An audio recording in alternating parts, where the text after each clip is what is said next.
Está escrito assim em Mateus: eis que a virgem conceberá e dará à luz um filho, e ele será chamado pelo nome de Emanuel, que quer dizer Deus conosco.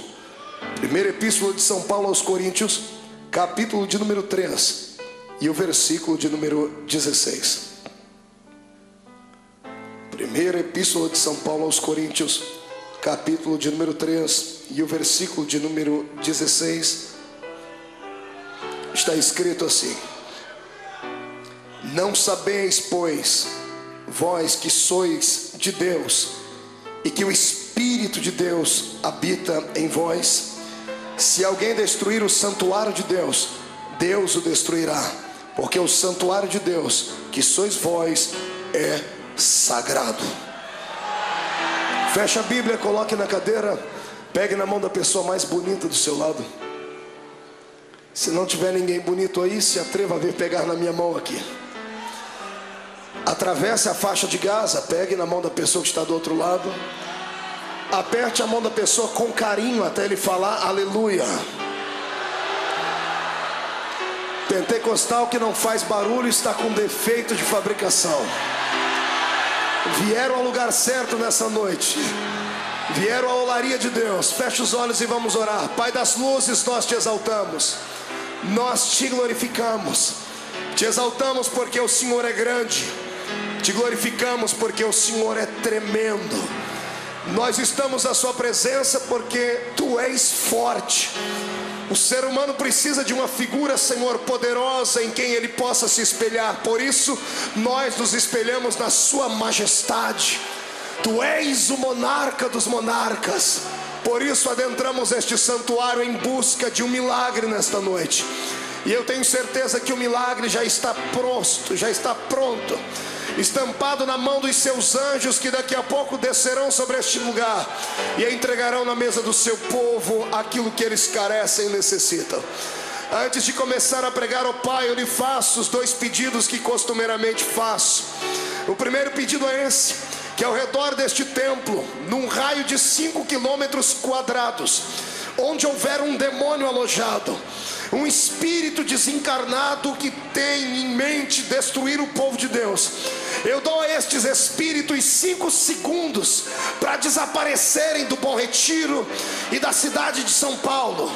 Porque se não sumirem, serão queimados pelo poder da glória do Senhor, que há de se manifestar aqui entre nós de uma maneira forte e poderosa. Deus, eu ainda lhe faço um segundo pedido.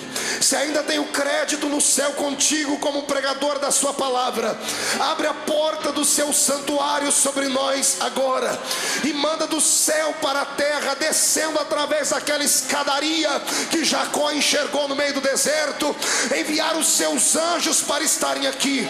Envie anjos da categoria dos serafins. Palavra serafim significa aqueles que ardem em fogo. Portanto, manda anjos de fogo estarem aqui nesta noite. Eu quero 2 aqui nesta tribuna, uma à minha esquerda, outro à minha direita. Quero 2 na entrada da igreja e 4 anjos esparramando brasas de fogo no meio deste povo agora.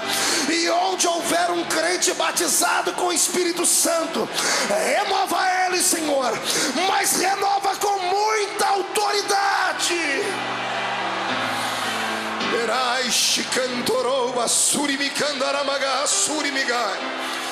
Tu não precisas da minha ajuda para curar.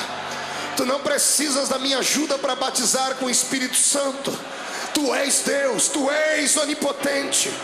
Então mostra a sua onipotência nesta noite. É o que eu te peço agora, em nome de Jesus Cristo, teu amado Filho.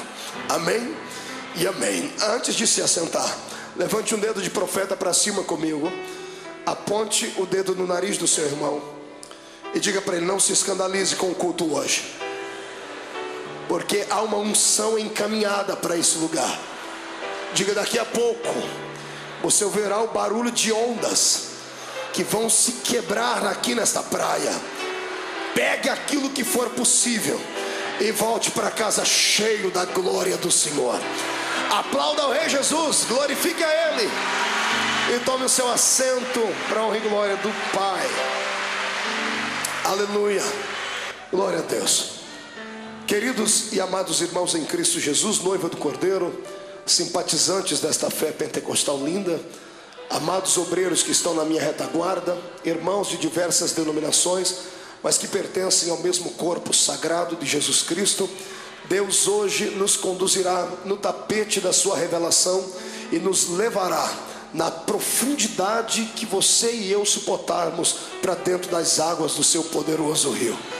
Eu estava questionando a Deus sobre o que deveria pregar esta igreja nessa noite, sobre o que deveria falar, sobre que revelação o Senhor gostaria de me usar, e o Senhor soprou no meu ouvido uma frase que eu a transformei no tema desta mensagem. Não se assuste, se prepare aí para uma viagem muito linda hoje, só de ida para dentro do coração de Deus. O título da mensagem é esse: Deus dentro do barro. Diga para o seu irmão: Deus dentro do barro. Pergunte para ele: é possível? Dê mais um grito de glória a Deus para eu continuar a pregar. Pois bem, amados em Cristo Jesus, eu li 2 textos da Bíblia. O primeiro texto no livro de Mateus, que traz a recordação à memória de uma palavra profética que saiu da boca do profeta messiânico, que era Isaías. Isaías era um homem que tinha intimidade com Deus. Sempre tento explicar isso àqueles que me ouvem, que o profeta não era um homem comum. O profeta e o sacerdote tinham ministérios parecidos, mas diferenciados. Ambos trabalhavam para o mesmo patrão, ambos trabalhavam para Deus. Mas a diferença entre o sacerdote e o profeta é que o sacerdote ouvia o povo e falava das lamúrias do povo a Deus, e o profeta ouvia Deus e falava para o povo os pensamentos de Deus. O profeta, portanto, tinha uma intimidade maior. Se você estudar a vida dos profetas maiores ou profetas menores da Bíblia Sagrada, você verá que eram homens que tinham uma vida diferente, até mesmo parecida com uma clandestinagem. Alguns deles viviam num ato profético isolados. Eles ficavam no meio de uma solidão que era muito particular deles, e eles emprestavam a Deus os seus ouvidos, o seu coração. E eu não tenho dúvidas nenhuma de que o profeta era o único amigo que Deus tinha, era a única pessoa que era sensível a ponto de ouvir a sua voz. E o profeta Isaías foi o que escreveu o livro mais conhecido, um livro que é reverenciado tanto pelos cristãos como pelos judeus. Os judeus amam o livro de Isaías. E apenas a título de curiosidade, para aqueles que gostam de fazer algum apontamento, o livro de Isaías, ele é bem uma pequenina Bíblia. Parece uma Bíblia no estado diminutivo dela. A Bíblia protestante tem 66 livros, sendo 39 livros do Velho Testamento e 27 livros do Novo Testamento. Os primeiros 39 livros falam da história de Israel. Os 27 posteriores livros falam da história de um novo Israel, que é a igreja do Senhor. O livro de Isaías, ele tem 66 capítulos. Também está dividido em 2 tempos. Os primeiros 39 capítulos de Isaías, o Senhor fala do seu pensamento acerca do coração da sua nação. Mas os 27 posteriores capítulos, o Senhor fala sobre um tempo de renovação, de restauração, em que a terra voltaria a manar leite, a manar mel. E isto apontava, é claro, para a noiva do Cordeiro. Quando Isaías, assistindo a Deus através de uma espécie de luneta profética, tendo intimidade com Deus, emprestou a ele o seu coração, Deus revelou a ele como é que o ato da salvação seria consumado. O Senhor explicou a ele como é que ele viria a esta terra. Todos nós sabemos, ou pelo menos deveríamos saber, que a terra é o reino dos homens. O Senhor criou Adão, colocou ele no Éden, e após ter criado, o Senhor deu a ele uma palavra de autorização máxima, uma palavra imperativa. O Senhor disse a ele: dominai a terra e sujeitai-a. Quando Deus disse a Adão: sujeitai a terra e dominai-a, o Senhor estava arrancando da terra os seus firmamentos e dizendo: a terra é um reino do homem, porque ela é um reino material. Só pode reinar na terra ou sobre a terra aqueles que têm um corpo físico. Todo e qualquer espírito desencarnado está de maneira legal, simplesmente proibido de estarem aqui neste mundo. Nenhum espírito desencarnado tem legitimidade para habitar nesta terra. Juridicamente falando, a terra pertence ao ser humano, pertence a mim e pertence a você. O problema é que muitos de nós não conhecem esta verdade, por isso vivemos e levamos uma vida aquém da realidade e vivemos uma vida subhumana. Mas depois que você ouvir esta mensagem hoje, você vai pisar na terra e vai acreditar que onde a planta do seu pé pisar, o Senhor dará a você por herança. Quem acredita nisso, erga a mão para cima e dê um grito de glórias ao nome do Senhor Jesus. A terra então pertencia a nós, aos seres humanos. E o que aconteceu na história? Aconteceu que Satanás encontrou uma maneira de entrar na terra. Ele habitava no reino do céu, foi expulso lá de cima, e a terra também não era dele, porque Deus fez para nós. Eu quero hoje dizer aqui uma palavra que eu quero que você nunca mais esqueça. Satanás é um pobretão, ele é um miserável, é um pé rapado. Satanás não tem nem onde cair vivo quando lá morto. Todas as vezes que você ver ele prometer alguma coisa para alguém, escreva isso nas tábuas do seu coração: ele é o pai da mentira. Estando ele no deserto, esperou Jesus ficar fraco da mente e do corpo depois de 40 dias de jejum, e o infeliz chegou diante de Jesus e disse: se tu dobrares o joelho e me adorares, eu te dou todos os reinos do mundo. Eu imagino Jesus dando só uma olhadinha de olho, de canto de olho para ele, assim: vai me dar o quê se você não tem nada? Eu sou o dono do ouro, sou o dono da prata, sou o dono do universo. Dá para entender isso? Então eu quero que você entenda que Satanás, ele se apossou de coisas que você tem e que não pertencem a ele, só estão na mão dele porque você não sabia da autoridade que tinha. Depois dessa noite você vai ver que Deus pode habitar dentro da sua vida. Você vai resgatar tudo aquilo que te foi roubado.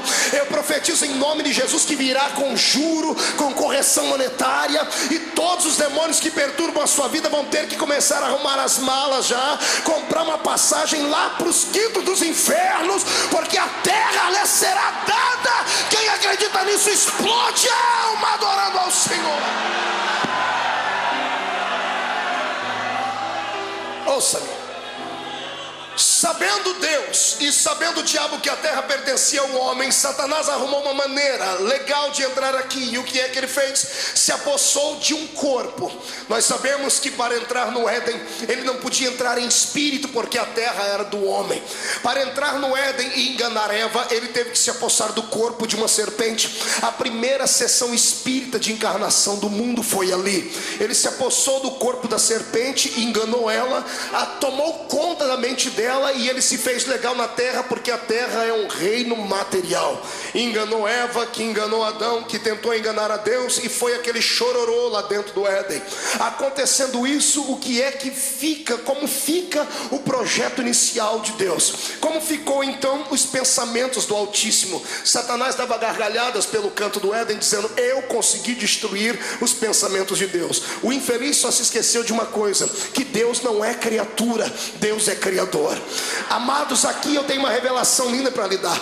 Deus sabia de tudo o que ia acontecer, e se ele permitiu que acontecesse, era para que o seu projeto fosse maior, fosse mais engrandecido. Eu quero que os demônios que estiverem porventura aí de orelha em pé tentando ouvir, saibam que nós cremos que Deus está no controle de tudo.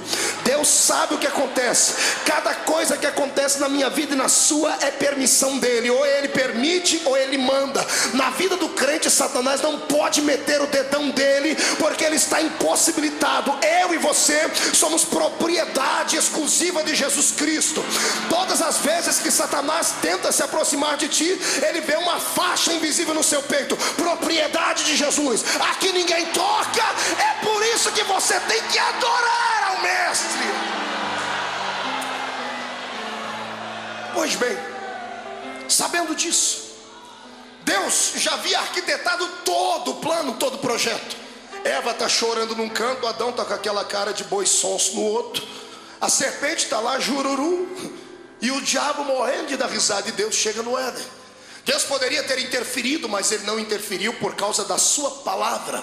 Deixa-me lhe dizer uma coisa e que fique isso bem claro: se tem uma coisa que Deus não pode fazer, é bulinar com aquilo que ele deixou escrito. Deus não pode ultrapassar os limites da sua palavra, não porque Ele não tenha poder, mas porque Ele é fiel naquilo que Ele fala. Está entendendo isso?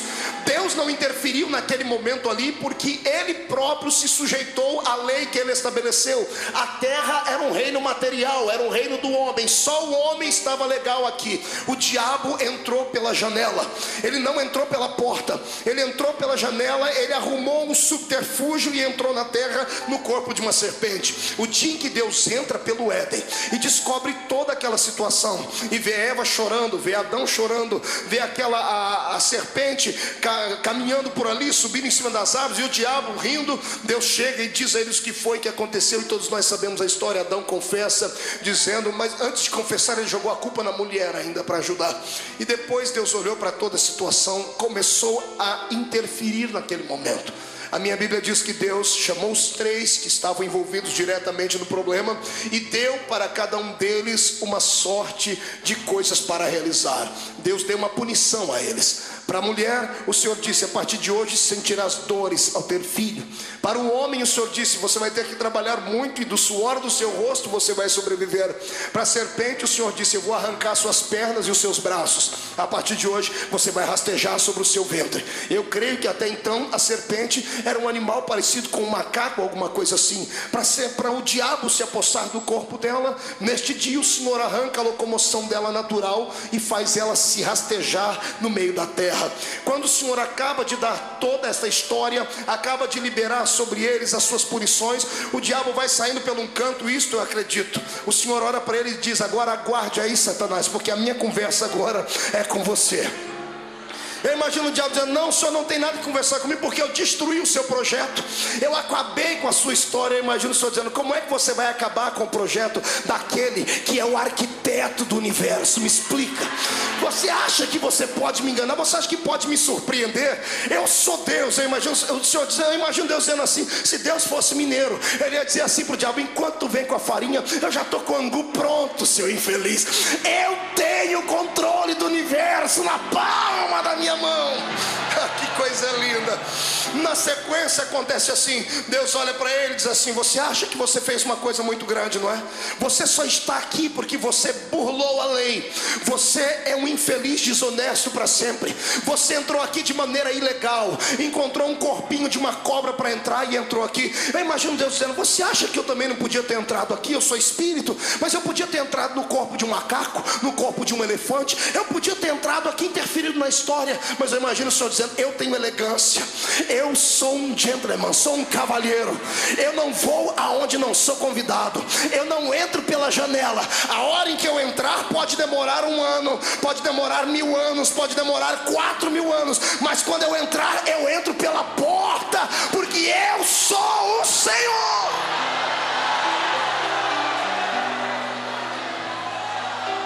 Eu creio que o diabo não, o que o senhor quer dizer com isso? Eu imagino Deus dizendo, eu vou dizer o que é que eu quero dizer. Eva, vem cá. Lá está Eva gritando, chorando, esperneando. Deus, agora não adianta mais, para de chorar, vem cá. Para de chorar, vem cá, agora não adianta mais. Adão, limpa os olhos da sua mulher. Está lá os dois, moadinho num canto, e Deus olhando para o diabo dizendo, olhe para cá, Satanás. Foi essa mulher que você tentou, não foi? Foi ela que você destruiu? Pois bem, Eva, vem cá. Eu imagino meu Deus colocando a mão no ventre dela. Aleluia. E dizendo, eu não entro pela janela, eu vou entrar pela porta. O meu espírito não cabe dentro de um animal irracional. A hora que eu entrar vai ter que ser dentro de alguém que é racional.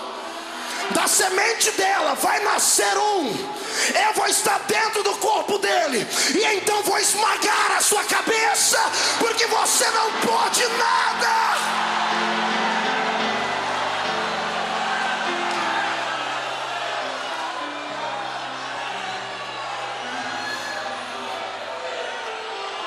Ei, olhe para cá. Depois desse dia, Satanás nunca mais dormiu. Do lado da cabeceira da cama dele, se é que ele tem cama, deve ter uns 500 caixas de Lexotan, aqueles remédios para ajudar a pessoa a dormir. Porque depois desse dia em diante, toda mulher que engravidava, um demônio ia lá e falava, está grávida a mulher ali. Ele falou, será que é dali que vai sair a semente que vai esmagar a minha cabeça? Depois, amado, Satanás ficou atormentado 4.000 anos. Você acha que é só ele que atormenta? O meu Deus tem um poder maior do que o dele. Ele não dormiu, ele não conversou, não bebeu água, não se alimentou direito durante 4.000 anos, porque todas as vezes que uma mulher ficava grávida, um demônio chegava, mais uma engravidou ali. E eu imagino, fique lá do lado dela e vê se essa criança que vai nascer é diferente. E um belo dia, o meu Deus resolve explicar como é que ele viria ao mundo.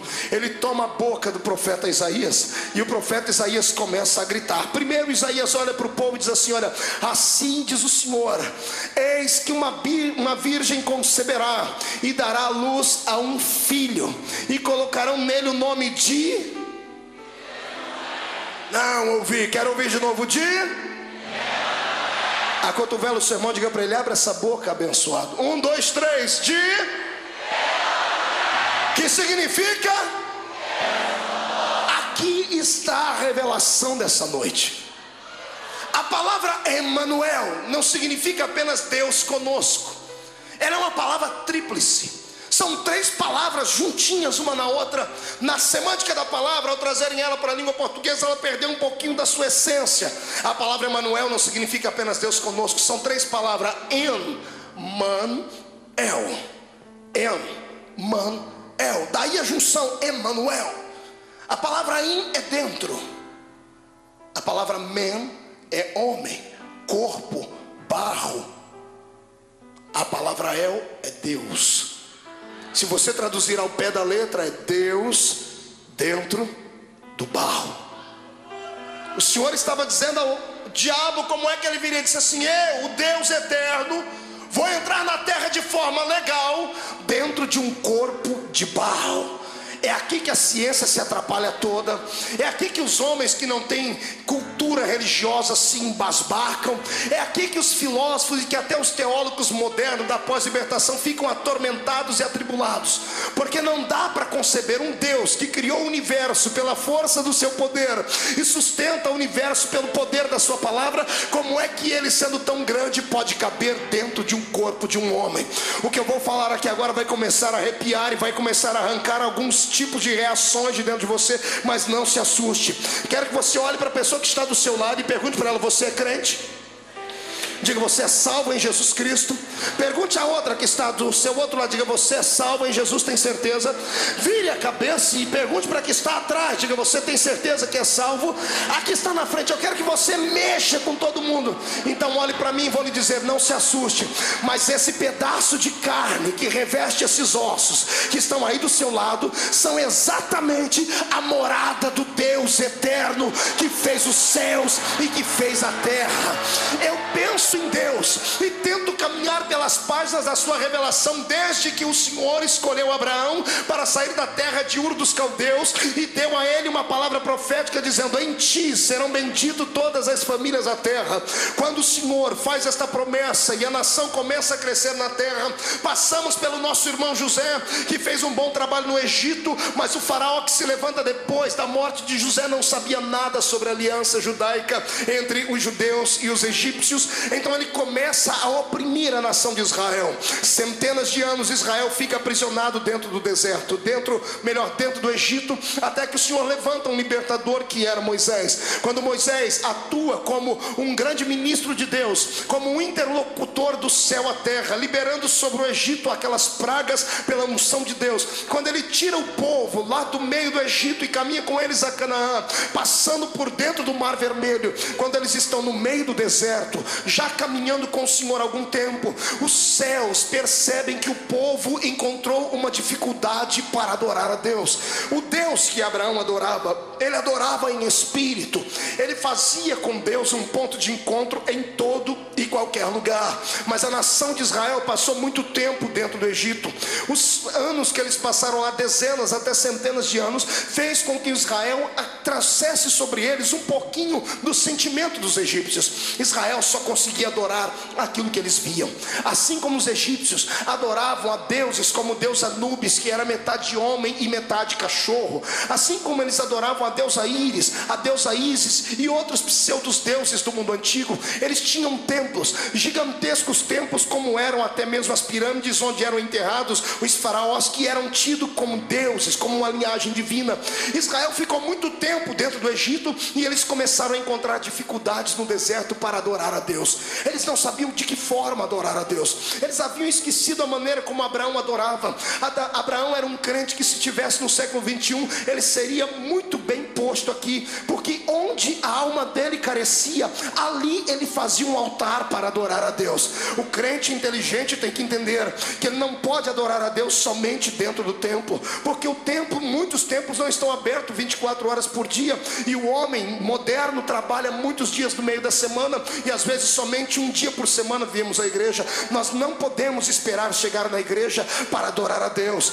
Abraão serviria muito para estar conosco aqui, porque a minha Bíblia diz que ele adorava no deserto, ele adorava debaixo de árvore, ele adorava na penha, ele adorava no carvalho, porque ele sabia que onde ele estava, os olhos de Deus estavam impregnados sobre ele. Eu quero aqui liberar sobre você uma palavra muito antiga que eu aprendi com os meus pais na fé. Não importa onde você esteja, pode ser dentro do banheiro do seu trabalho, pode ser dirigindo o carro, pode ser dentro de uma reunião informal, pode ser na escola.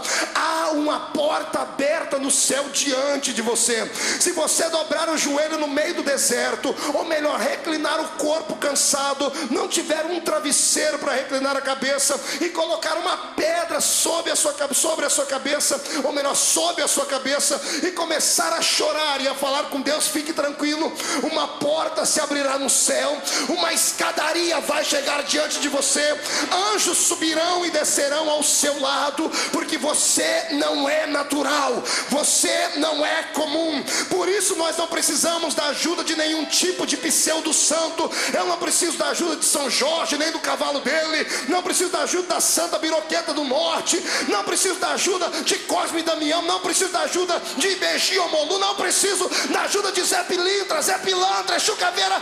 Eu tenho acesso direto com aquele que fez os céus e a terra. Você está entendendo? É por isso que você é crente. Abra sua mente, transcenda nessa noite. Você não é natural, mas nesta época Israel se esqueceu de como adorava a Deus. E sabe o que é que Deus fez? Deus teve que dar uma ajudazinha a eles. O Senhor teve que ajudá-los a adorar. O Senhor chama Moisés para uma conversa, e eu imagino Moisés dizendo: Pai, o povo tem dificuldade em te adorar, eles só conseguem adorar aquilo que eles veem, eles precisam de um ponto de encontro contigo. Aí o Senhor dá a Moisés então as coordenadas do tabernáculo, sobre o qual nós pregamos na semana passada aqui neste lugar. O tabernáculo era um templo móvel, era um templo desmontável. Eles montavam e desmontavam. A nuvem da glória do Senhor era quem dizia para onde o templo deveria ir ou para onde o templo deveria não ir. A nuvem parava, o templo parava, a nação parava e erguia um templo. A nuvem começava a se mover, desmontavam o templo e levavam embora. Este foi o primeiro santuário que houve aqui para que o povo de Deus pudesse adorar.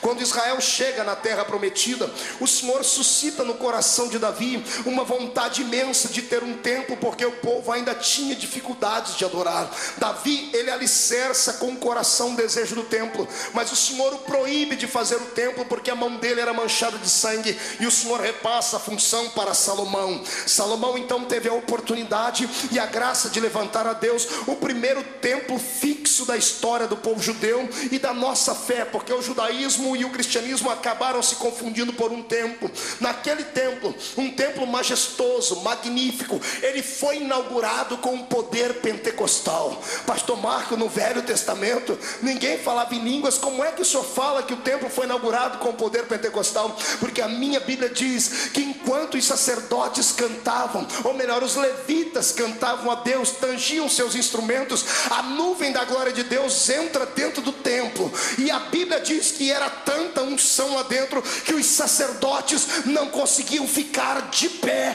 diante do Deus Todo-Poderoso. Aleluia. Um templo só presta quando a presença de Deus está dentro dele. O que eu conheço de igrejas por aí que são belas, são bonitas, são catedrais, milhares e milhares de reais gastos com oferta dos crentes, com exploração de alguns, e você entra lá dentro, é pompa, é magnitude, são cores belas, cheio de informática, o som é de primeira, mas infelizmente a graça de Deus não está mais lá dentro. Você entra lá dentro frio e sai congelado. O pastor lá é muito bem preparado em ciências, em humanas, em exatas, sabe muito bem falar vários idiomas, conhece a teologia de cor e salteado. Quando ele fala, enche a sua cabeça, mas quando ele fala, não toca o coração. Templos que são parecidos com o santuário de Salomão são grandes, mas não tem aquela graça lá dentro. Em contrapartida, eu conheço igrejas pequeninas, conheço igrejas tão simples que nem um som desse caberia lá dentro. São cenáculos, não são belos como o santuário de Salomão, mas para entrar lá dentro você tem que tirar o sapato, porque é terra santa. A graça, a glória do Senhor está dentro daquele lugar. A minha vontade e o meu desejo era que a igreja do Senhor regressasse um pouquinho no tempo, para voltarmos a fazer como a igreja fazia. Hoje ainda eu ouvi uma reclamação de uma ovelha que dizia: pastor, eu congrego numa grande igreja, mas sinto falta do afago do pastor. Pastor é para pastorear ovelha. Eu sou pastor por causa da nomenclatura e da hierarquia da igreja, mas eu não me sinto um pastor, porque eu não tenho como pastorear um rebanho. Eu sou um evangelista, atuo na área profética de Deus, mas quem é pastor, quem tem um rebanho, tem que cuidar da igreja. E uma igreja gigante, como é que você vai dar atenção à igreja? Oxalá que voltássemos naquele período da igreja e a igreja não fosse transformada em uma mega empresa, onde as pessoas olham muita gente e não vê qualidade. A quantidade é que bate a porta, porque a arrecadação vai ser maior, porque dá mais status, dá condição até de eleger uma pessoa. Deixa-me lhe dizer uma coisa: ovelha que não tem pastor acaba perdendo até o caminho do seu curral, o caminho do seu aprisco. Por que é que você acha que tanta gente vem aqui na segunda-feira ouvir esse pregador com essa voz de taquara rachada, que é até ranzinza? É porque quando entra aqui, ele reflete sobre a vida da fé que teve e encontra pelo menos um capim verde e um pouquinho de água cristalina. Eu quero que você entenda e comece a orar pela sua igreja. Não quero que a igreja deixe de crescer, não quero que a igreja não seja grande como esta aqui. Você precisa que toda a sua igreja, o ministério, tem que entender que ovelha tem que ser pastoreada. Nós não devemos olhar para a igreja e ver nela apenas como uma fonte de renda para nós. Devemos olhar para a igreja e sentir por ela o amor que Jesus Cristo sentia. Uma vez tentaram transformar Jesus em popstar, tentaram transformar Jesus em artista. Jesus estava pregando, umas mulheres começaram a gritar, queriam que seus filhos fossem abençoados. Os discípulos não queriam, deixavam falar para as mulheres: parem de gritar, não atormentem Jesus. Jesus parou e disse: o que é que está acontecendo aqui? As mulheres querem te importunar. Jesus disse assim: ó, shut up, calem a boca, ninguém aqui quer me importunar não. Essas mulheres querem serem abençoadas. Para isso eu existo, para isso eu vim aqui. Eu sou o pastor que dá a vida pelas suas ovelhas. Trazem as mulheres aqui, abraçou-as, beijou-as. Este é o exemplo fiel e digno do pastor de ovelhas. Se você tem um pastor que é estrela, se você tem um pastor que não lhe dá atenção, comece a orar para Jesus consertar o coração dele, porque ele vai ter que dar conta da sua alma diante de Deus, vai ter que mostrar a Jesus o que é que ele está fazendo. Eu quero que você entenda que o santuário de Deus não é uma casa de espetáculos, não é uma casa de shows. Aqui é um aprisco. As palavras que eu falo tem que fazer sentido, as palavras que saem daqui tem que mudar vida, tem que trocar. Se você tem estado na sua igreja, a palavra entra aqui e sai por aqui, comece a orar. Você está à beira de morrer espiritualmente. Eu creio em ressurreição.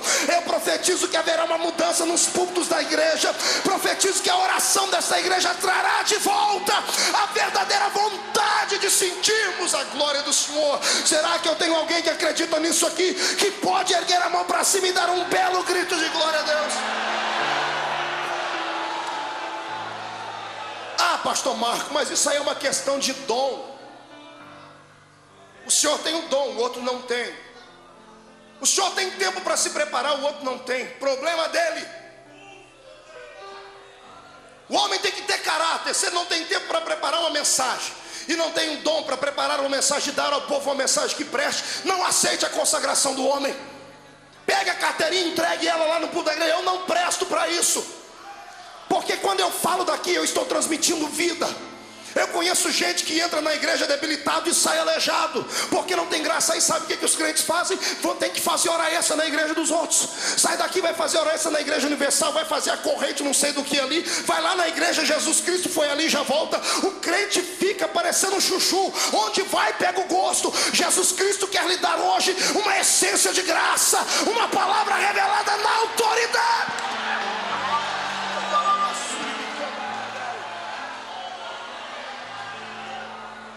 O problema não é esse, o problema é que falta interesse, falta graça, falta intimidade com Deus. Eu sou um matuto da roça. A primeira vez que eu comi na casa de um granfino foi uma tribulação. Cheguei lá, a irmã disse assim: pastor, me convidaram para almoçar. Eu cheguei, não senti cheirinho de comida. Eu falei, me deu desespero. Mas nós vamos jejuar, é? Não, pastor, a comida é pré-pronta. Eu falei, que desgraça é essa, Jesus? Ele falou, não, é tudo em saquinho, já pré-cozido. A gente põe ali no micro-ondas, né? Porque eu nem sabia o que era isso. Tanto é que eu passei uma vergonha por causa desse tal de micro-ondas, que só Jesus. Isso aí porque não era você. E eu do meio da roça, todo metido, cheguei num pastor, depois que eu fui na casa desse infeliz, desse irmão. Cheguei no pastor, irmão, o pastor estava com um terno bonito, eu quis fazer um elogio. Eu falei, pastor, esse seu terno de micro-ondas é bonito. Ele olhou para mim e disse, não seria microfibra? Até decorar foi diferente. O outro eu falei que era fibra ótica. Esse seu terno de fibra ótica é lindo, majestoso. Aí a irmã fez a comida e botou na mesa. Irmão, a comida era bonita. Oh, comida miserável. O arroz parecia arroz vaticano, papa, arroz carnavalesco em bloco. A carne era bonita, só por fora estava coradinha por dentro. Eu espetava o garfo assim, mu.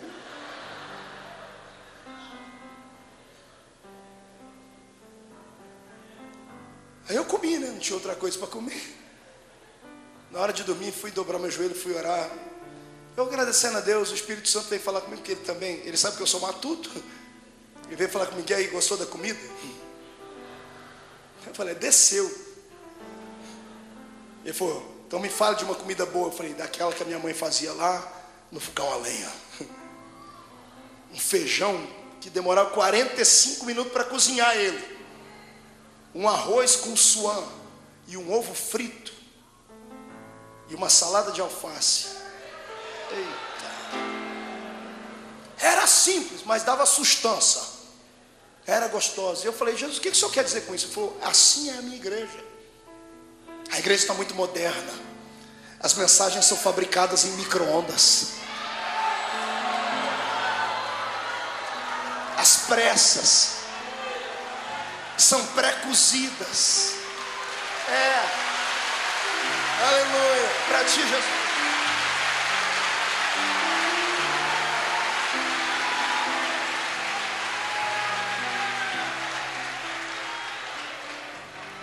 Feita de qualquer jeito, como se a igreja fosse qualquer uma.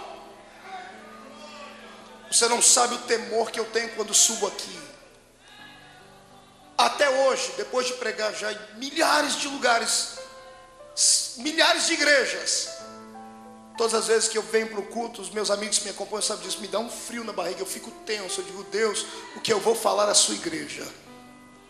Porque quando eu olho para cá, eu não vejo homens e mulheres, eu vejo uma noiva ataviada, que precisa estar bem alimentada, corada para encontrar um noivo. Agora cá para nós, fala para mim como é que está na sua igreja. Os crentes estão anêmicos, as pessoas estão vazias, precisam de uma transfusão de sangue urgente. É por isso que está escambando tudo para o lado da liberalidade descontrolada. Vale tudo. Vale homem dançar com homem, mulher dançar com mulher, vale tudo. Aí um pregador que fala verdades, as pessoas terminam uma reunião, vão lá para outra reunião e cortam a cabeça dele fora. Tem que falar e falar aquilo que as pessoas querem ouvir. Vieram falar comigo, eu disse aqui semana passada, você tem que mudar o seu jeito, tem que ser mais light. Eu falei, light é Satanás. A igreja precisa de uma coisa que levante ela.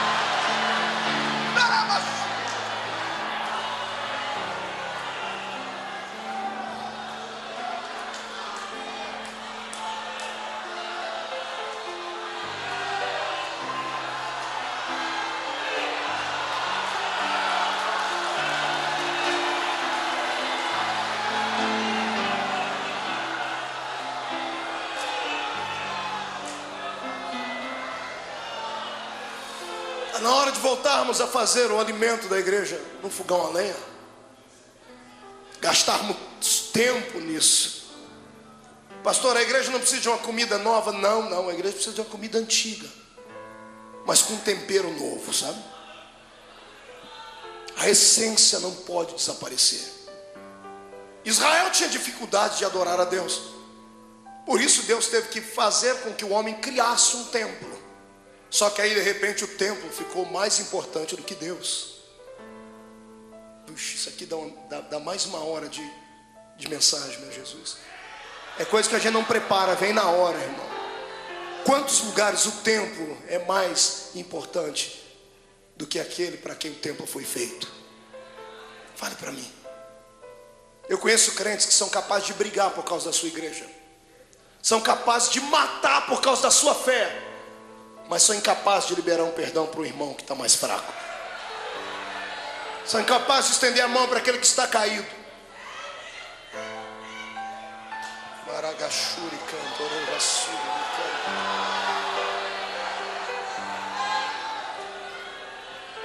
Como o templo ficou mais importante do que Deus, eu disse assim, é assim, então destrói o templo. E o templo de Jerusalém já foi destruído por várias vezes. Do templo de Salomão, chegamos no templo de Zorobabel, que era um pouquinho menor, não tinha tanta graça, não tinha tanta glória. Mas o Senhor disse que se houvesse simplicidade no coração deles, a glória do segundo templo seria maior. Não a glória da estrutura, não do ouro, não da prata, não do marfim, mas a essência que habita dentro dele, entende? No templo de Zorobabel, chegamos no templo de Herodes, magnífico.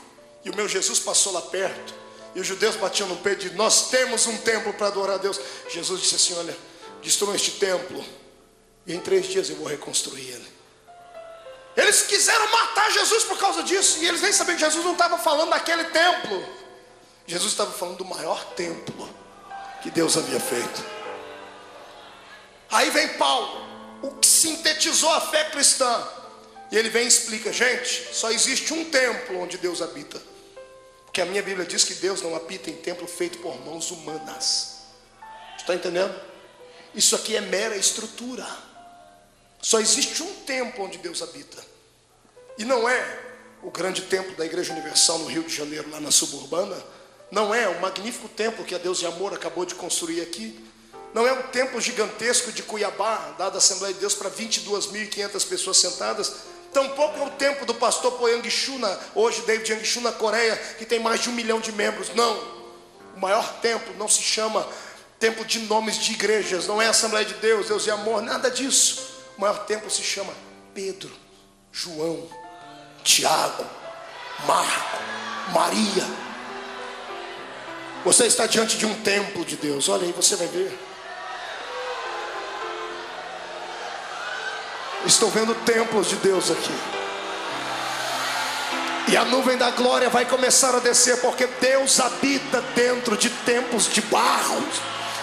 Deus está dentro do templo de barro. E para Ele habitar aqui custou muito caro, senhoras e senhores, muito caro. O homem, quando foi criado, ele foi criado já para ser um templo, só que ele acabou pecando. Quando ele acaba pecando, a minha Bíblia diz que o Senhor chamou Noé e disse, o meu espírito não vai ficar mais com o homem. Gênesis 6, 7, 8. O Senhor tirou o Espírito Santo da terra e levou ele para o céu. E de lá para cá foi uma investida tremenda. Todo homem sem o Espírito Santo era um animal, era uma coisa horrível. Nós temos Nimrod, o poderoso caçador diante de Deus. Lemos a história dele nos escritos dos judeus, descobrimos que ele matou a mãe, casou com ela. Ou melhor, matou o pai, casou com a mãe e teve filhos com ela. Cercamos a história dos homens e descobrimos que o homem sem o Espírito Santo, sem Deus dentro dele, ele tem um símbolo, um porco, um suíno. Porque o suíno é um dos poucos tipos de animais, um porco que não tem articulação no pescoço. Você nunca vai ver um porco olhar para cima, só para a terra, só no meio de podridão. Assim é um homem sem Deus dentro dele. Será que tem algum crente desse jeito do seu lado? Gente que vive mascarado, só porque colocou um terninho comprado ali no Vem Que Tem, só porque tem uma carteirinha comprada, porque hoje até consagração se compra, só porque a irmã tem um cabelo comprido que vai até lá no pé, só porque a pessoa está aí do seu lado, pensa que pode enganar Deus. Quando Deus olha do céu para a terra, Ele não enxerga a gente por fora, Ele enxerga a gente por dentro.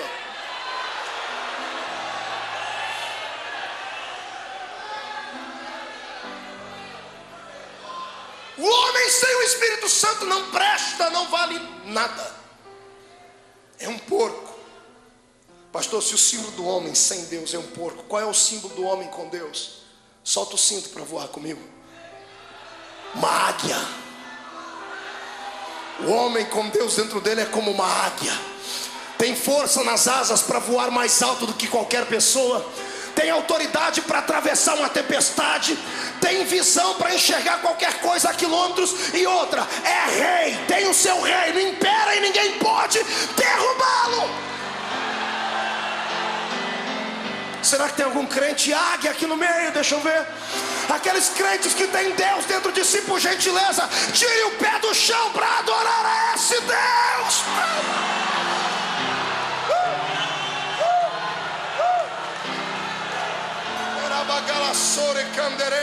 Levante as duas mãos para o céu. Senhor, eu quero agora um sinal da sua presença aqui. Se é verdade que um homem com Deus, ele transcende, onde houver alguém aqui que tem intimidade suficiente contigo, enche ele de poder até ele extravasar agora.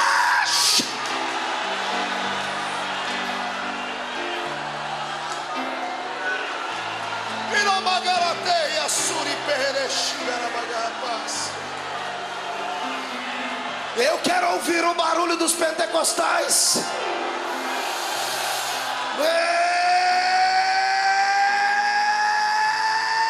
Recebe mais.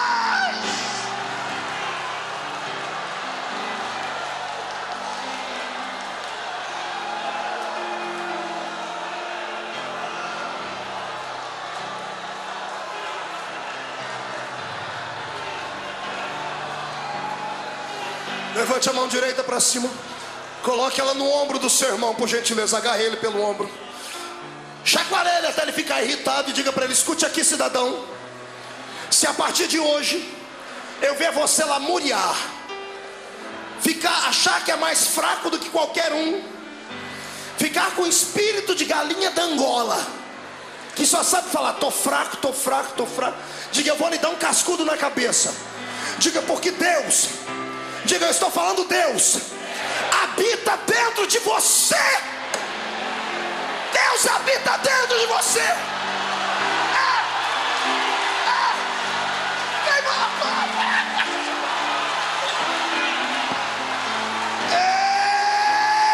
Deus habita aí.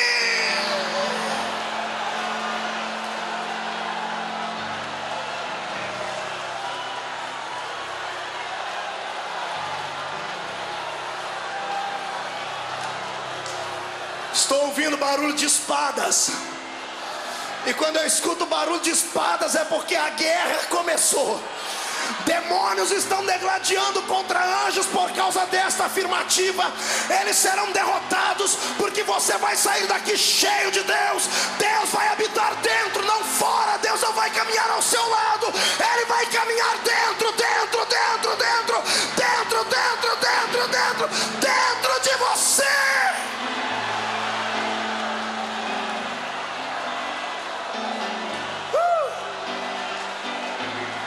Meu Deus.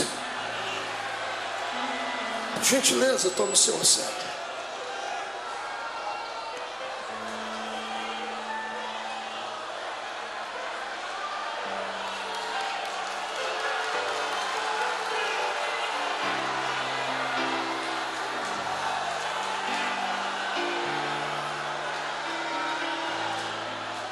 A Shekinah começou a relampejar. Daqui a pouco vai trovejar, Zé Roberto. Meu Deus do céu, sai da frente, Satanás! Estamos em guerra!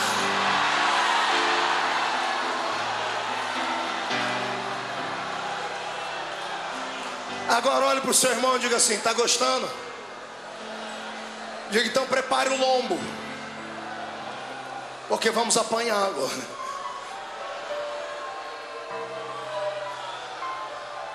Quantos querem ser possuídos por Deus? Quantos querem que cada célula do seu corpo seja tomada pelo Espírito Santo? Então escute. Como é que a senhorita quer que Deus habite dentro deste vaso de barro, se a senhora leva uma vida desgraçada e miserável? Como é que a senhora quer que o Espírito Santo lhe possua, se a senhora vem à igreja do Senhor, com todo o respeito da palavra, travestida de Jezabel? Me fale. Como é que a senhorita quer que o Espírito de Deus, que é santo e majestoso, lhe use em profecia, usando essas roupas que dão vergonha até na gente que é homem? Imagina em Deus. Me fale. Fale para mim. Pastor, o senhor veio aqui falar de doutrina? Não, eu vim falar de vergonha na cara. Você ainda tem isso? Então escute. O Espírito Santo não pode habitar dentro de uma pessoa que tem um espírito torto dentro dela, um espírito que transpira sensualidade. Uma pessoa que vem à igreja quer Deus, mas quer todas as pessoas. Pastor, mas é só mulher? Não, tem um monte de homem também que precisa tomar vergonha na cara do mesmo jeito, que entra dentro da igreja achando que a igreja é um harém, onde ele pode levar todas as mulheres que ele quer para onde bem entender. Escute, este lugar é santo, a igreja é do Senhor, esse lugar é da graça.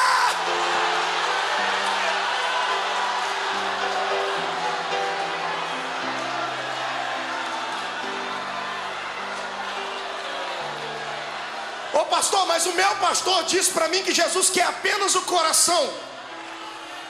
O seu pastor é um irresponsável. E pode mandar ele vir falar comigo, que eu sustento o que eu estou dizendo aqui. É um irresponsável. Porque se Jesus quisesse só o coração, ele tinha feito você só um coraçãozinho andando pela terra. Jesus não é açougueiro. Jesus não é cardiologista para querer só o coração. Ele fez você completo, pés, para poder dançar na presença dele, mãos, para poder aplaudir e glorificá-lo, boca, para poder dar rajadas de glórias, e olhos para contemplarem a sua majestade. Quem serve é o mesmo Deus que eu, dê a ele o melhor que tem.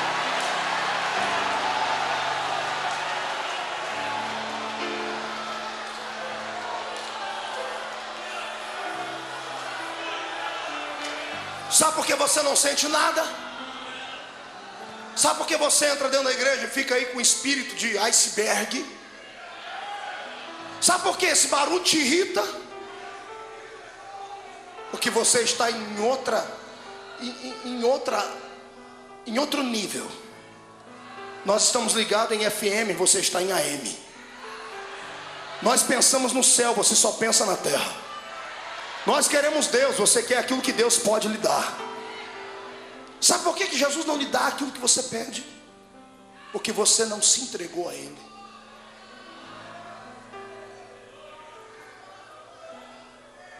A única coisa gratuita que temos na igreja, eu prego isso sempre, é a salvação. A unção de Deus custa caro, custa renúncia. Pastor, quer dizer que eu tenho que deixar de ser feminina? Não. É possível ser uma mulher de Deus, ser feminina e ser cheia do Espírito Santo. É possível ser um homem moderno, mas ser cheio do Espírito Santo. É possível ser um empresário, ter várias pessoas do seu lado lhe acompanhando, ter status na mídia e ser cheio do Espírito Santo. Isso é uma questão de caráter. E o Espírito Santo prima e preza o caráter da sua igreja. Quero hoje tocar o céu. Peça para Deus trabalhar no seu caráter. Jesus vai mudar você hoje. O Senhor vai, primeira coisa que Ele vai fazer é pingar o colírio que está lá em Apocalipse 2 e 3 nos seus olhos. Você não vai mais enxergar como você enxerga. Eu profetizo em nome de Jesus Cristo que Jesus vai tapar a sua vista para as coisas más e vai te dar uma nova visão. Você vai voltar a ser crente como era há muito tempo atrás. Vai voltar a ser um menino. É melhor ser um menino na casa do Senhor do que ser esse velho que você está aí, cheio de convicções e filosofias terminantes. Sabe qual é o problema do crente? É quando ele envelhece na igreja. Aí vira uma tribulação. Ele esquece de tudo que ele prometeu a Deus. No dia do batismo, foi lá, ficou lá parecendo um anjinho com aquela roupinha branca, com aquele olhar perdido de Dom Juan. A mãozinha assim, o pastor promete ser fiel à igreja? Prometo. Promete ser fiel aos usos e costumes da igreja? Prometo. Promete ser fiel à sã doutrina? Prometo. E tibum na água. Aí levanta. 15 anos depois, senta com ele. A língua dele é maior que a da minha gravata aqui. O infeliz senta. Antigamente ele sentava na igreja com reverência. Hoje ele senta com ele, cruza as pernas, estica os dois bração, mascando chiclete. Dá 9 horas, o demônio das 9 horas pega ele e fala: pô, esse cara não vai parar de falar mais não. Eu sei tudo o que ele está falando. Aí reúne com uma meia dúzia de outros geladões como ele e faz motim na igreja. Ó, a igreja tem que mudar. Está na hora da igreja melhorar. A igreja tem que mudar. A igreja está atrasada. Amado, a igreja não tem que entrar no seu ritmo de vida. Quando você nasceu, ela já existia há 2000 anos. Respeite a noiva do Cordeiro. Está entendendo? Não gosta do que é feito aqui? Saia daqui. Vai para outra, ali do lado tem uma outra, 100 metros daqui. Irmão, você pode encontrar a igreja hoje nos classificados de São Paulo. Vai lá, aqui tem igreja que já não tem igreja que está dando até desconto no dízimo. Pode ir lá. Fala, não cobramos o dízimo, queremos só 50%. Tem igreja que vale tudo assim. Fazemos casamento de pessoas divorciadas. Tem lá que acontece tudo, vale tudo, vai para ela. E se não achar uma que lhe agrade, é só você ir no cartório e registrar uma que é facinho. É mais fácil abrir igreja no Brasil do que boteco. Agora a igreja não tem que mudar por causa da sua filosofia. Ah, pastor, mas a minha mente não me acusa, então portanto que a sua mente está cauterizada. Derreteu. O pecado é uma anestesia. O pecado ele anestesia o cérebro e a pessoa fica insensível. Pode falar o que for, ela não sente. É por isso que você está assim. Eu quero encrencar com você hoje, porque Deus quer habitar dentro desse barro. Mas esse barro tem que ser amassado. Jesus vai quebrar este barro, vai moer ele nessa noite. Está doendo? Parabéns, é sinal que você está vivo. Duro é esse que está do seu lado aí, parecendo um Frankenstein. Parece que está vivo, mas não tem sensibilidade. Jesus, pega ele! Jesus, pega ele!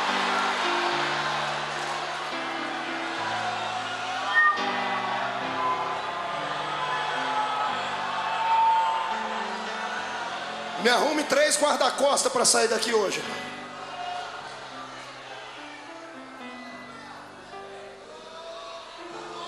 Quer que Deus habite dentro de você? Limpe a casa. Pastor, mas o meu coração... Aí vem um outro. Irmãos, eu queria que vocês lessem os e-mails que eu recebo. Eu já contei aqui que eu recebi um e-mail um dia que eu liguei para o indivíduo que ele me deu o endereço dele. Não é quebrar o pescoço dele, mas na fé, sabe, na graça. E orar para Jesus ressuscitar ele depois, é claro. Ele mandou um e-mail assim: pastor, ore por mim porque eu sou muito fraco. E eu mandei outro para ele: por que você é fraco? Eu acredito que todo dia quando termina o culto eu pego a minha noiva, minha namorada, coloco ela no carro, e na hora de ir para casa, pastor, a gente passa perto do motel, o diabo puxa o volante para o motel.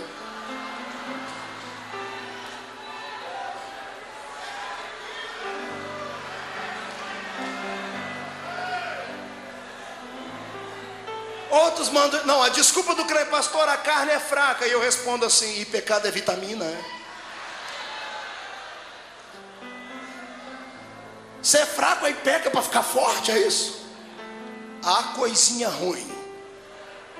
Nessa noite Jesus quer te dar mais, mas Ele não pode ir além dos limites impostos.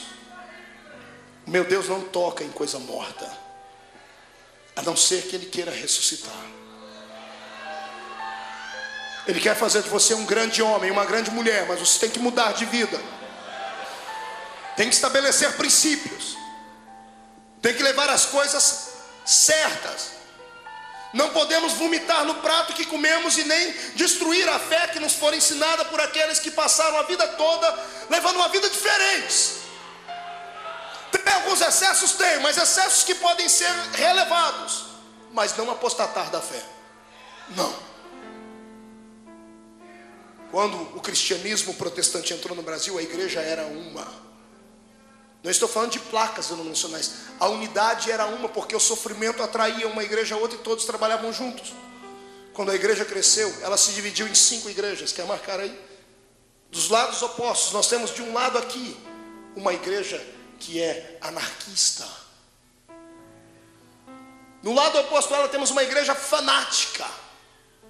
Nenhuma das duas presta para Deus, porque a fanática faz misérias no nome de Deus, e a anarquista faz misérias usando o nome de Deus. Eu vi uma mulher um dia na televisão e eu senti nojo, náuseas. Uma grande líder evangélica do Brasil. Uma certa jornalista perguntou para ela: o que é Deus para você? Ela disse: Deus é uma coisinha gostosinha.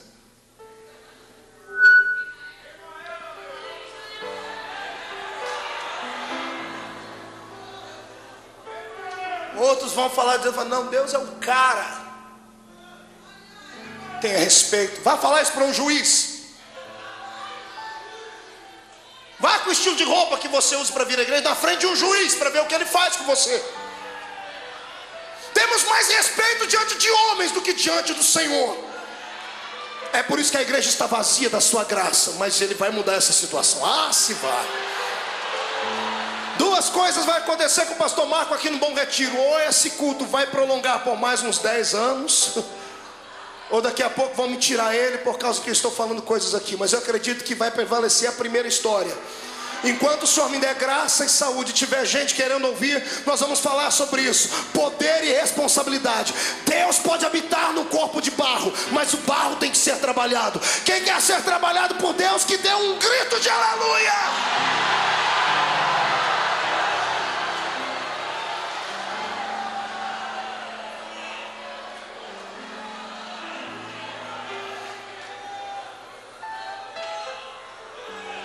Você teria coragem de abrir mãos dos seus prazeres efêmeros e pequeninos por uma glória transcendental?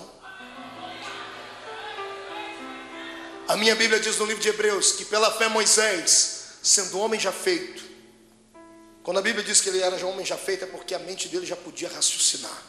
Se fosse um adolescente, ele seria levado pelo ímpeto do momento. Mas diz que, sendo Moisés, um homem já feito, recusou ser chamado filho da filha de Faraó, príncipe do Egito, para por um pouco de tempo ser humilhado junto com o povo de Deus, porque ele enxergava aquilo que era invisível.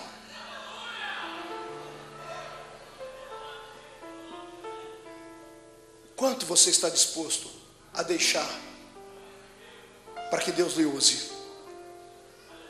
O meu corpo está arrepiado aqui. Vou lhe contar uma história. Não é doutrina, é só uma história. No meu livro Chamada de Fogo, eu conto a história de uma mulher chamada Irmã Oriovalda, uma grande mulher de Deus em Uberlândia. A irmã Oriovalda é uma mulher rica. O marido dela é um grande fazendeiro, o pastor Ranulfo. E ela é uma mulher sem igual. Devo a Deus e a essa mulher, porque eu estava desviado. Ela veio na minha casa me buscar para me trazer para a igreja. Uma das pessoas que o Senhor usou para me trazer de volta para os caminhos dele. E um dia eu sentei com ela e ela falou para mim assim: você nunca vai ser um homem comum, porque o Senhor te escolheu desde o ventre da sua mãe. Por isso, tudo na sua vida vai ser diferente. Você vai ter que aprender a lidar com circunstâncias, vai ter que aprender a deixar muito dos seus desejos de lado, pelo que Deus vai lhe dar. E ela contou para mim a história dela. Ela chegou a ser Miss do Triângulo Mineiro. Ela era uma mulher linda. Até hoje você olha para ela, você percebe que ela era uma mulher muito linda. Ela disse que ela recebeu Jesus como Salvador e recebeu o dom da palavra. E ela pregava e prega muito. Ela pega eu e mais 10 pregadores do Brasil e coloca debaixo do braço. E mestre na palavra, com eloquência e tudo mais. Eu vi Jesus usar essa mulher de uma forma magnífica. Eu vi uma vez ela colocar 50 pessoas em fila indiana. Ninguém falava em línguas. Ela veio orando com eles daqui para lá. Quando ela voltou do outro lado, onde ela toca, todos falaram em línguas estranhas. Eu nunca vi aquilo. E uma vez falando com ela, ela disse: quer saber qual foi o preço que eu paguei? Eu disse: qual? Ela disse que enquanto pregava, multidões vinham para vê-la pregar. E até por causa do status que ela tinha e da beleza dela. E um dia em oração, ela disse que o Espírito do Senhor falou com ela assim: o seu corpo me atrapalha. Ela disse: por quê, Jesus? Porque você é muito bonita. Metade da plateia não ouve o que sai da sua boca. Os homens são atraídos pelo seu corpo. Ela disse: o que o Senhor quer que eu faça? O Senhor perguntou: você ama mais o seu corpo do que a minha unção? Disse: por quê? Está disposta a mudar para que eu possa lhe usar mais? Tocou na vaidade dela. Ela disse que ficou 60 dias orando, ficou atormentada, não dormia de noite. Ela brigava com Deus, porque tudo que ela amava era o corpo. Disse: Deus, mas... E o Senhor falou, Deus disse para ela: não vou lhe obrigar. É uma opção sua, estou lhe pedindo. Deus não obriga ninguém a fazer nada que a pessoa não queira. 60 dias depois ela orou e disse: Senhor, eu amo mais a sua unção do que o meu corpo. O Senhor pode fazer o que quiser. Hoje você vê a irmã Erovalda, eu a vejo por aí ainda. Ela continua tendo uma mulher com um rosto lindo, mas ela ficou imensa. Imensa. Você pergunta para a irmã Erovalda: você fica bem assim? Eu falei: eu estou bem com Deus, porque foi uma opção minha. Ele não me obrigou. Eu deixei ele fazer o que ele queria. E a unção de Deus veio sobre a vida dela. Por isso que eu disse, não é uma doutrina, é um caso. Tem coisas que Deus exige de uns e não exige de outros. Estaria disposto a falar isso com Deus hoje? Deus, o que é que eu tenho que fazer para ser mais de Ti? E se Ele lhe pedir alguma coisa que você ame muito, estaria disposto a deixar? Incline a sua cabeça.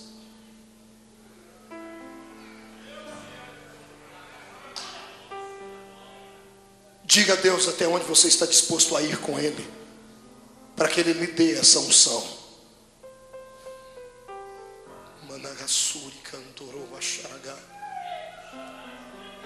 Só que antes de se decidir, lembre que a vida é curta. E que tudo acaba. A beleza acaba. A riqueza acaba. Status acaba. Tudo acaba. E a única coisa que fica para a eternidade é aquilo que plantamos no reino espiritual. Vós sois templo do Espírito de Deus.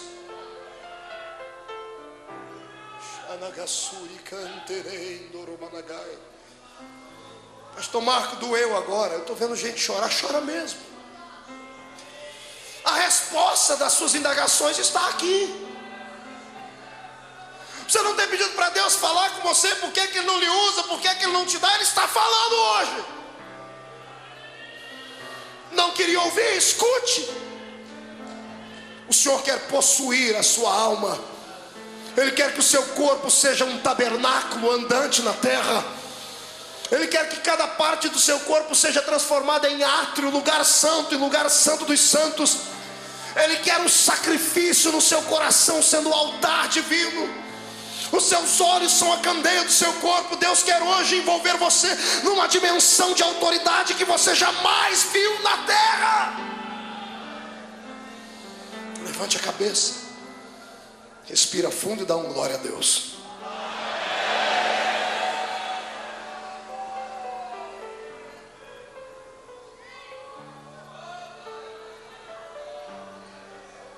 Acabou o glória, aleluia. É difícil dar glória a Deus quando a espada está no pescoço da gente, não é? Quer que Deus faça na sua vida algo que Ele nunca fez? Faça para Ele algo que você nunca fez. É recíproco.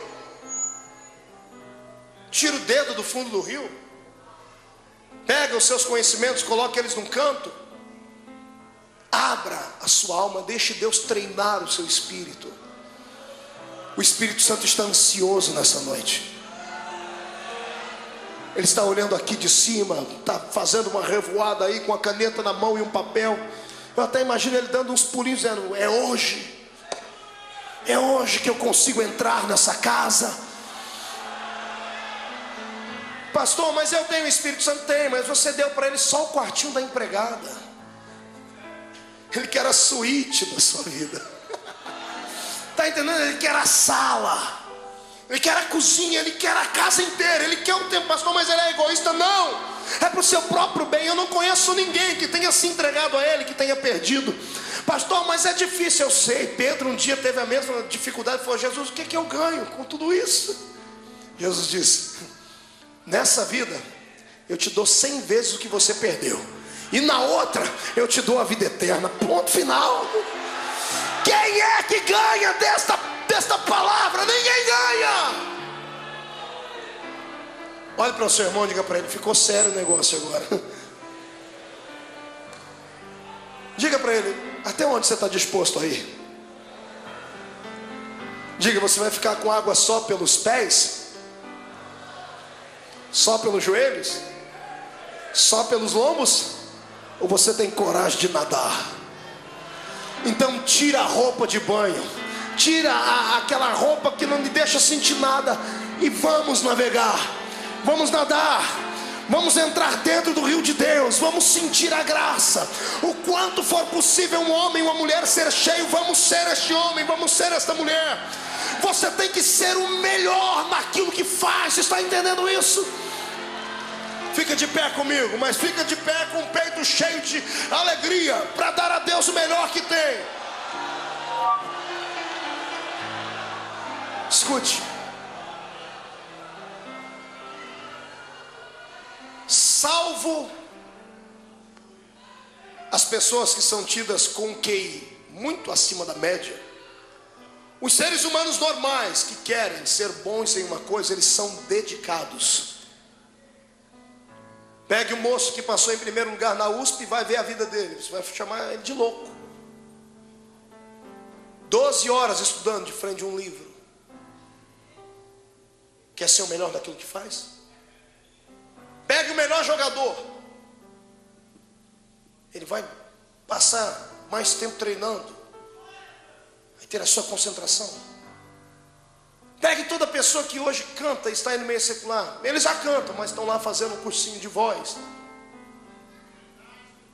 Se você quer ser o melhor com Deus, você tem que treinar o seu espírito. Eu estou lhe fazendo uma proposta nessa noite que ninguém nunca lhe fez. Eu estou pedindo para você abrir a porta da sua vida e deixar o Espírito Santo possuí-la. Sabe o que significa Emanuel? Deus dentro do barro. Pastor, por que Deus precisa entrar dentro desse meu corpo? Porque a terra é sua, e Ele não vai entrar aqui e tomar ela de você, não. Ele vai te ajudar a expulsar os demônios daqui.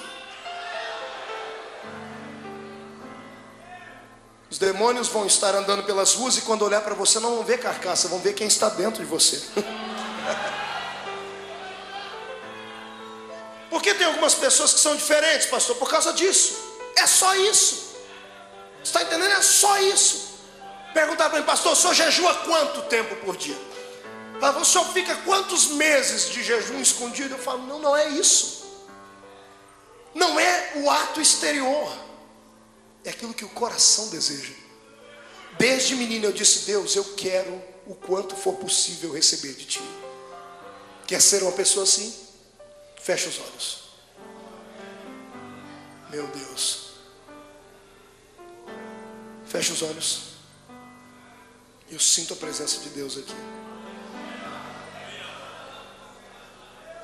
Aquele hino para mim que nós tocamos semana passada, não sei se você está... Vai chover. Vai chover. Alguém toca ele? Feche os olhos. Mas não pare de tocar, não pare de tocar. Toque para mim. Eu quero que saia do lugar aí agora todo homem e toda mulher que está cansado de levar uma vida à beira da glória, sempre a um passo da unção. Gente que quer mais e que tem coragem de pagar o preço, que tem coragem de fazer Deus presente dentro do seu vaso. Saia do seu lugar e venha aqui.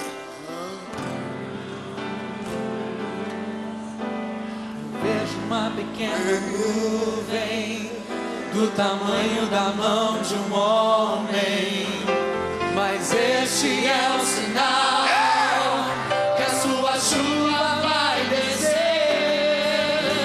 Eu vejo uma pequena nuvem do tamanho da mão de um homem, mas este é o sinal que a sua chuva vai descer.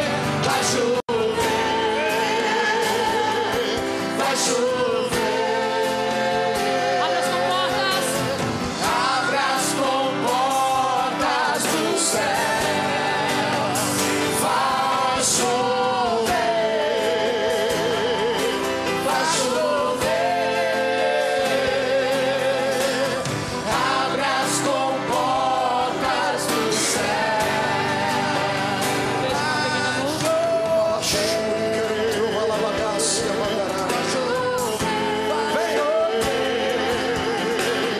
Abra as comportas do céu. Feche o guarda-chuva. Vai chover. Abra as comportas do céu. Se pedimos, Jesus virá como chuva. Venha.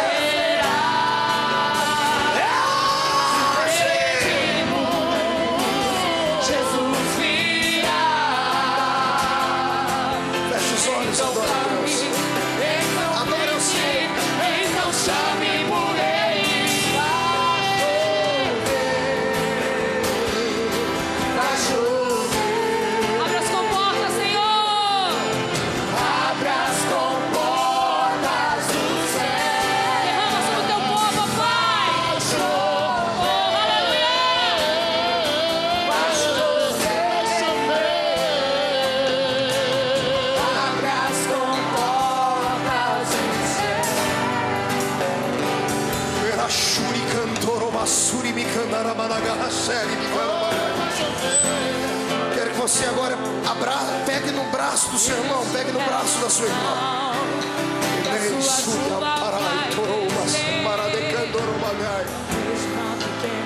Prepara a tua mobília. Senhor, pode se mudar para cá.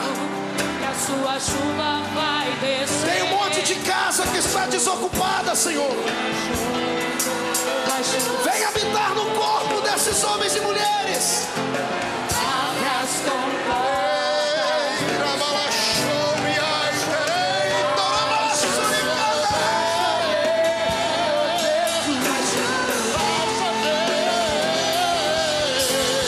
Abra as comportas do Vai chover. Vai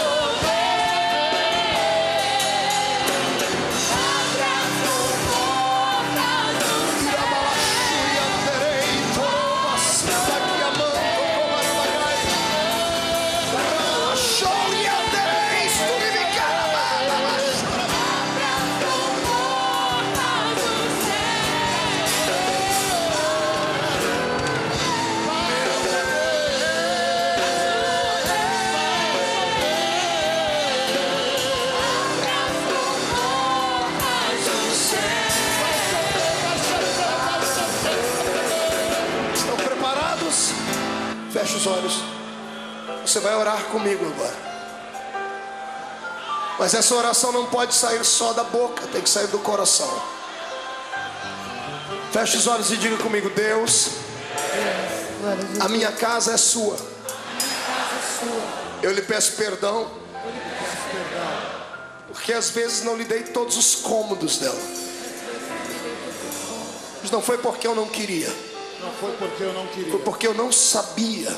Foi porque eu não sabia Que o Senhor podia fazer coisas tão grandes. que o Senhor podia fazer coisas tão Deus, Deus, nessa noite, nesta noite, eu lhe dou liberdade eu lhe dou liberdade para esvaziar a minha casa para esvaziar a minha casa daquilo que não presta. daquilo que não presta. Tira de mim Tira de mim essa fraqueza da carne, essa fraqueza da carne, essa fraqueza dos sentimentos. essa fraqueza do sentimento. Tira de mim Tira de mim esse caráter deteriorado. esse caráter deteriorado. Tira aquilo que não te ajuda, Tira aquilo que não te aquilo ajuda, que atrapalha. aquilo que atrapalha. Purifica os meus olhos, os meus ouvidos, purifica os meus lábios, os meus pés, as minhas mãos, e sobretudo, purifica o meu coração. Senhor, eu quero agora que o Senhor venha morar dentro de mim. Eu não quero que o Senhor venha visitar, não, eu quero que o Senhor venha morar. E me desculpe, mas depois que o Senhor entrar aqui, eu vou trancar a porta e vou jogar a chave fora. Nunca mais o Senhor vai sair de dentro de mim. Feche seus olhos. Espírito Santo, quem ora aqui é o teu servo. Eu não sou o melhor homem que existe no mundo, Senhor, mas eu sou um daqueles que mais te admira. Pela autoridade que a sua palavra me concede, eu oro agora para que a Assembleia de Deus do Bom Retiro agora comece a tremer, porque eu quero a sua nuvem relambejando aqui dentro, e eu quero que cada homem, cada mulher receba a sua presença maciça. Eu quero que cada coração receba a sua presença até não aguentarem mais. Vem, vem, desce do céu sobre eles, agora, agora, agora, agora, já!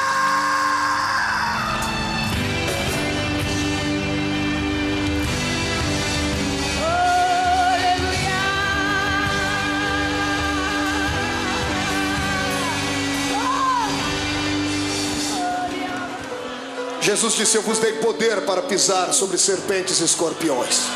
Levante lá em cima. Eu vou contar até 3. Você vai jogar no chão e vai pisar no chão. Vai jogar no chão e vai pisar em cima, acreditando que nada, nem ninguém, nunca mais vai separar a sua amizade com a amizade de Deus. Você e Deus hoje são unanimidade. Você e Deus são um. Jesus disse isso: assim como eu e o Pai somos um, nós somos um. Levante a mão. Um. Jesus vai começar a lhe usar como nunca antes te usou. 1,5. Há uma glória entrando dentro da sua casa, que as pessoas vão ter dificuldade para dormir de tanta glória naquele lugar. 2. Jesus vai abençoar o bairro inteiro. 2,5. Onde a planta do seu pé pisar, o Senhor vai lhe entregar. 3. Jogue no chão, pisa em cima.